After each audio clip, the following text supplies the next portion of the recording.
Assalamualaikum warahmatullahi wabarakatuh. Waalaikumsalam warahmatullahi wabarakatuh. Selamat pagi anak-anak. Pagi Bu. Oke, baiklah, sebelum kita mulai pelajaran pada hari ini, kita baca doa terlebih dahulu ya. Berdoa dimulai. Bismillahirrahmanirrahim. Raditu billahi rabba wa bil Islam madina wa bil Muhammadin nabiyya wa rasulullah. Rabbi zidni ilman warzuqni fahman. Amin. Baiklah, minggu kemarin kan kita membahas tentang Khulafaur Rasyidin ya kan. Pada hari ini kita akan membahas materi tentang keadaan masyarakat Mekah sebelum datangnya Islam. Ada yang tahu sebelumnya dijelaskan bagaimana keadaan masyarakat terlebih dahulu itu sebelum datangnya Islam itu seperti apa? Tidak. Tidak, baiklah. Yang pertama itu adalah kondisi Mekah sebelum masuknya Islam. Nah, sebelum masuknya Islam ke Jazirah Arab itu, bangsa Arab itu dikenal dengan bangsa jahiliyah. Ada yang tahu jahiliyah? Tidak. Nah, itu bodoh seperti itu ya. Tadi kan ada yang menjawab bodoh ya. Yang maksud bodoh seperti itu tuh bukan bodoh dalam artian tidak pintar. Bangsa Arab sebelum datang Islam itu tuh dulu pintar. Mereka itu banyak yang kaya, banyak seniman, banyak juga para pemusik. Maksud bodoh dalam artian ini, di mana masyarakat saat itu menyembah berhala. Kenapa dikatakan begitu? Mereka tidak mau menerima ajaran yang baik dan mereka lebih memilih ajaran dan juga agama sesuai dengan kehendak hati dan juga nafsu mereka.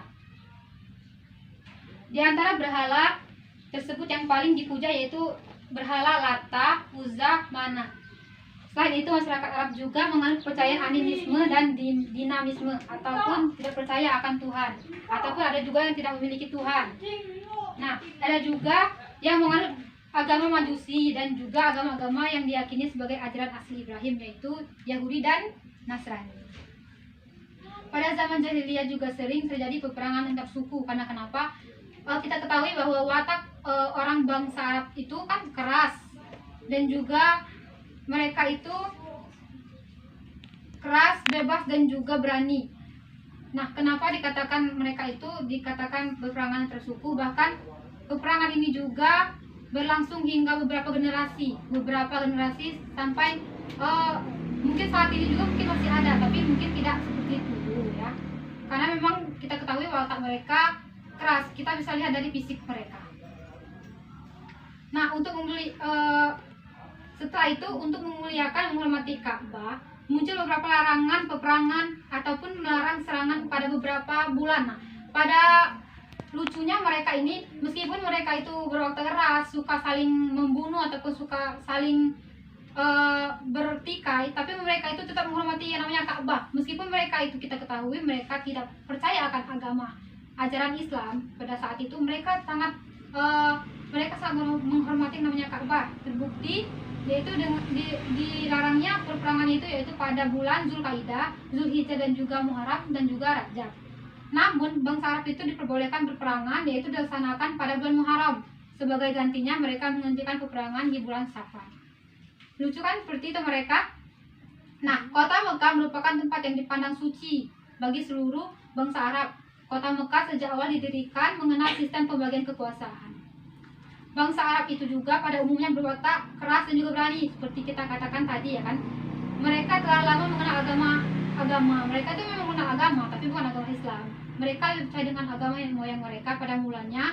Mereka itu tuh memeluk agama Nabi Ibrahim, tapi karena berdasarkan waktunya yang terus berjalan, mereka akhirnya menggerus ajaran yang pertama yang dibawa baik. Akhirnya mereka lebih kepada penyimpangan seperti itu. Yang pertamanya agama dibawa itu baik, pada akhirnya menjadi buruk seperti itu. Terbukti juga mereka tetap menolak ajaran Islam itu dengan tetap menyembah hal-hal yang tidak bermanfaat seperti menyembah pohon, bebatuan, ada juga menyembah bintang, binatang-binatang dan juga menyembah raja-raja terdahulu mereka. Cara ini mereka lakukan karena mereka merasa sukar mempercayai Tuhan yang abstrak. Ada yang tahu apa itu abstrak? Tidak terlihat. Seperti Tuhan kan kita tidak bisa melihatnya secara seperti kita tadi melihat itu tidak bisa. Nah mereka itu sulit mempercayai itu. Makanya mereka itu lebih mempercayai Tuhan mereka itu berdasarkan benda-benda yang mereka anggap itu tuh perantaraan sebagai Tuhan mereka, seperti patung, pepohonan, bintang, bulan, seperti itu. Asal mula mereka tersesat menyembah berhala itu tuh, menurut ilmu kalbi menyatakan bahwa bangsa Arab adalah karena siapa saja yang meninggalkan kota Mekah akan selalu membawa sebuah batu dari Mekah. Nah, pada dahulu kala itu setiap mereka atau orang-orang yang berhijrah ke Mekah itu tuh pasti, ataupun yang pergi ke Mekah itu pulangnya pasti akan membawa batu. Kalau kita misalnya kalau pulang dari Mekah kan bawa apa seperti air zam-zam. Nah, mereka itu pada ujung-ujungnya mereka menganggap itu tuh sebuah kebutuhan dan sebuah kesucian. Mereka menganggap jika mereka telah pergi ke Mekah sekali dan membawa batu-batu seperti itu, jadi mereka menganggap bahwa itu tuh mereka telah melakukan Ka'bah melakukan tawaf di Ka'bah seperti itu. Mereka telah merasa hormat dan dicintai oleh Ka'bah dan mereka menganggap mereka telah cinta akan Ka'bah. Mereka mengakui berhala tersebut sebagai Tuhan dan juga memuja karena dianggap hebat. Mereka menyembah berhala itu sebagai perantaraan terhadap Tuhan. Pada hakikatnya bukanlah mereka menyembah berhala itu untuk menyembah kepada mereka, tetapi sesuatu yang hebat di balik berhala itu untuk mendekatkan mereka kepada dewa ataupun Tuhan mereka. Selanjutnya itu adalah kebudayaan masyarakat Mekah sebelum datangnya Islam. Sebagian besar daerah Arab itu memang daerahnya tandus dan kering, kecuali daerah Yaman yang terkenal subur. Mereka tidak betah tinggal menetap. Mereka itu terkenal dengan berpindah-pindah. Cara hidup mengembara inilah mereka miliki di setiap kabilah. Kabilah-kabilah yang selalu pindah dan mengembara itu tidak mengenal akan suatu peraturan ataupun cara yang seperti kita kenal. Mereka hanya mengenal kebebasan pribadi, keluarga dan juga kebebasan kabilah. Jadi mereka bebas mau ngapain saja, berkeluarga ataupun memilih tempat sesuka mereka seperti itu. Tidak lainnya seperti hewan seperti itu. Mereka menjadi daerah Mekah itu menjadi pusat perdagangan terbesar di Jazirah Arab. Baik karena meluasnya pengaruh perdagangan ke Persia dan Bizantium di sebelah selatan Yaman, di sebelah utara, ataupun karena pasar-pasar perdagangan di Jazirah Arab, yaitu Ukah, Madinah, dan juga Zuljalah, yang menjadikan kaya dan tempat temunya aliran-aliran kebudayaan. Bangsa Arab ini kan kita tadi bahas bahwa bangsa Arab itu kaya. Bangsa Arab termasuk bangsa yang memiliki rasa seni yang tinggi. Terbukti bahwa seni bahasa Arab itu adalah seni syair dan juga ukir. Mereka merupakan suatu seni yang indah, yang sangat dihargai dan dimuliakan. Jika ada yang bisa bersyair di situ, maka derajat yang besar-besar itu tinggi. Mereka gemar berkumpul, berkeliling, menyair untuk menyanyikan syair-syair yang indah. Selanjutnya itu adalah karakter negatif masyarakat Arab sebelum datangnya Islam. Yang pertama itu sulit bersatu. Kenapa dikatakan sulit bersatu? Karena kita ketahui bahwa bangsa Arab itu pada zaman dahulu yaitu sangat senang bertikai. Mereka lebih suka menetap di kabilah-kabilah kecil. Jika mereka merasa terganggu, mereka akan berperang. Dan juga mereka itu beranggapan bila tidak ada hubungan darah, maka mereka itu adalah musuh. Jadi seperti ibu punya saudara, tapi seperti dengan kalian ibu ya saudara, jadi kita itu bermusuh, seperti itu mereka menganggapnya. Jadi kenapa di situ rentan akan perperangan dan juga pertikaian. Selanjutnya itu adalah gemar berperang. Ketahuilah perebutan sumber daya batasan dan juga perebutan dari kekuasaan adalah hal menjadi utama perangnya mereka.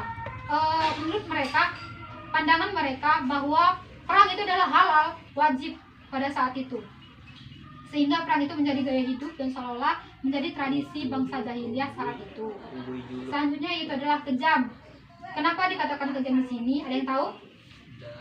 Karena pada saat itu mereka menganggap bahwa anak bayi perempuan itu tidak ada gunanya. Perempuan pada saat itu tidak ada gunanya, hanya menyusahkan, tidak bisa diajak ikut perang. Makanya pada zaman itu setiap ada bayi perempuan yang lahir itu akan dikubur hidup-hidup. Kemudian balas dendam.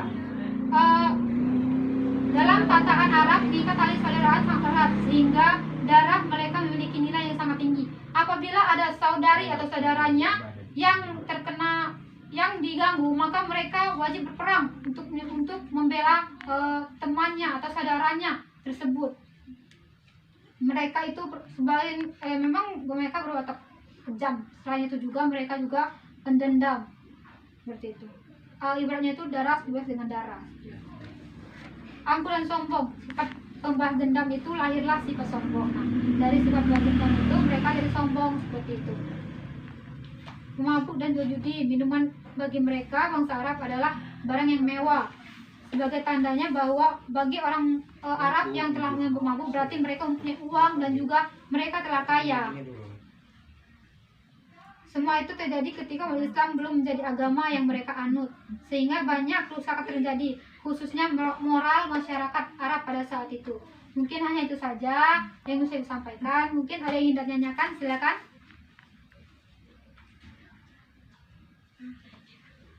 Ayo, siapa yang mau tanya silakan. Ada yang ingin bertanya, silakan. Baiklah, siapa namanya nak? Fari. Baiklah, apa yang ingin tanyakan? Sebutkan berhala yang disembah kaum Quraisy pada saat itu. Oke, baiklah. Pada saat itu kita ketahui bahwa kaum Quraisy itu menyembah banyak sekali berhala. Yang paling terkenal itu adalah berhala Lata, Uzza, dan Manat. Nah, selain itu juga mereka juga menyembah Hubal, yaitu adalah berhala yang terbuat dari batu aki berwarna merah berbentuk manusia. Hubal itu mereka anggap sebagai dewa mereka yang paling besar, diletakkan di sebelah Ka'bah. Nah, pada saat itu yang paling terkenal itu tuh ada 4 itulah, tapi yang paling terkenal pada saat itu adalah patung Hubal. Patung Hubal itu sangat besar, bentuknya seperti manusia tapi sangat tinggi. Terima kasih. Untuk tugas minggu depan yaitu adalah kalian membuat sejarah dakwah Nabi Muhammad, dari misalnya ada yang dari gimana sih lahirnya, bagi awal dari lahirnya Nabi Muhammad, tapi tidak usah terlalu panjang, hanya catatan penting saja dari awal lahirnya sampai dia menjadi nabi, diangkat menjadi rasul ya. Selanjutnya itu adalah untuk minggu depan juga kita ada hafalan Quran surat Al-Alaq 1 sampai 5 ya. Itu berkaitan dengan sejarah dakwahnya Nabi Muhammad SAW. Ya? Ya.